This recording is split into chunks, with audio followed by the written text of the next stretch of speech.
Hello, good people. Welcome back to our channel. We're so excited to have you again. Reactions have continued to trail the statement made by the President, Muhammadu Buhari, over the release of Nnamdi Kanu. He said that he had promised never to interfere with the judiciary and that they are asking him to do something very difficult. That's talking about the release of Nnamdi Kanu, but that he was going to consider it. Most lawyers have given their position about it. If the president have the right to release Nnamdi Kanu, or it's clearly stated in the Constitution. We're going to be looking at that in a jiffy. But before we continue, we'd like to encourage you to please subscribe to our channel by clicking on the red subscribe button and also the bell icon so that you get notification anytime we publish our videos. Now, according to the news, mixed reactions have trailed the declaration by President Muhammadu Buhari to consider the appeal by some Southeast leaders to release Nnamdi Kanu, leader of the indigenous people of Biafra, IPOB. The Southeast leaders, under the aegis of highly respected Igbo greats, led by the First Republic parliamentarian and Minister of Aviation Chief Mbazulike Amechi, called for the release of Nnamdi Kanu during a meeting with Buhari at the State House, Abuja. Amechi pleaded with the president that rather than opting for military action, political solution should be considered in Kanu's case. Responding, Buhari, who promised to consider the appeal, however, noted that an unconditional release of Kanu runs contrary to the doctrine of separation of power between the executive and the judiciary.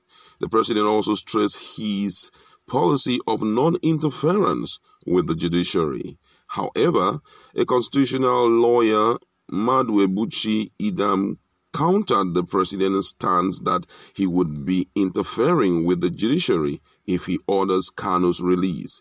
Idam explained that contrary to the president's remark, the Nigerian constitution permits Buhari to direct the Attorney General of the Federation, Abubakar Malami, to withdraw the case against Kanu. Speaking, the Abuja-based lawyer said that on the interest of the public, the president can direct Malami to withdraw all cases against anyone, including the IPOB leader. According to Idam, kindly note that if an offense is alleged to have been committed, it is the state that prosecutes the alleged offender.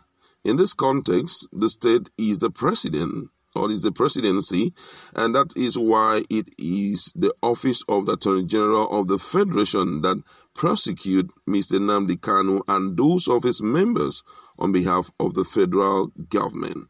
Meanwhile, by virtue of Section 174, subsection 1c of the Constitution of the Federal Republic of Nigeria 1999, as amended, the AGF has the constitutional power to, amongst other, enter a nolle prosequi, which means power to discontinue a case in favor of any person being prosecuted for any offense on behalf of the federal government.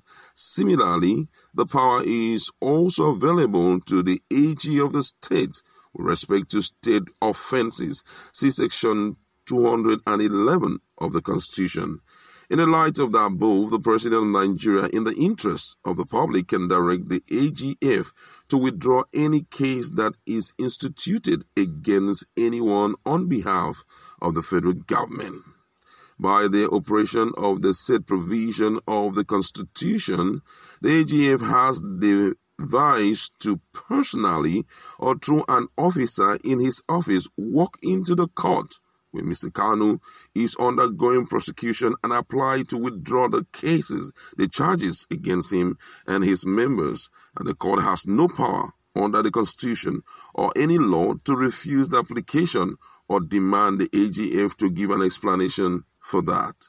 If the president feels that a matter should be withdrawn from the court for public interest, all he needs to do is to direct the AGF to do the needful.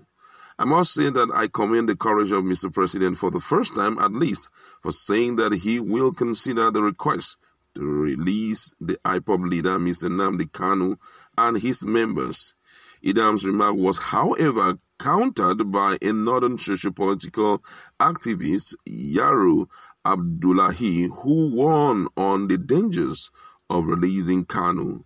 Abdullahi warned that Kanu's release must serve as a springboard for other people to commit serious crimes and get away with it. He pointed out that nobody in the history of Nigeria has committed Kanu's kind of crime, hence releasing him would be sending the wrong message.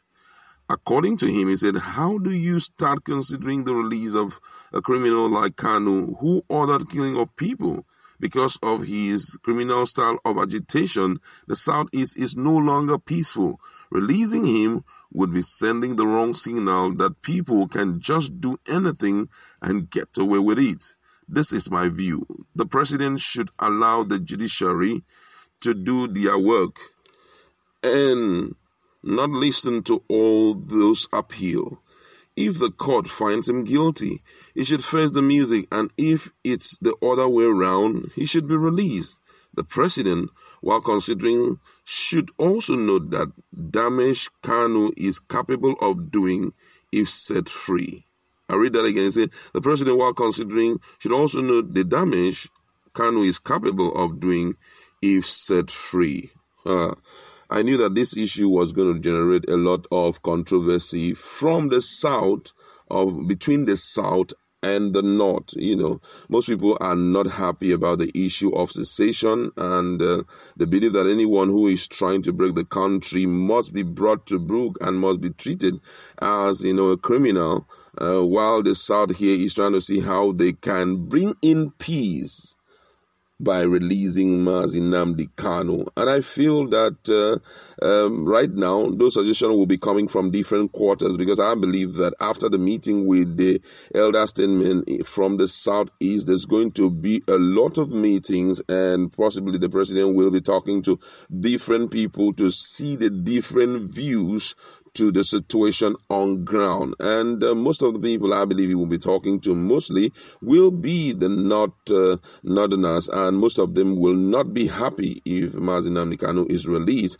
But then, looking at the perspective with which Amechi came from, I think what will be considered is a political solution which will require signing a lot of documents and agreeing on a lot of things which may burst the bubble then, because some of the terms and conditions that may be presented to Nnamdi Kanu may kind of deflate his move towards the release, or towards self-determination for the Biafran people, you understand?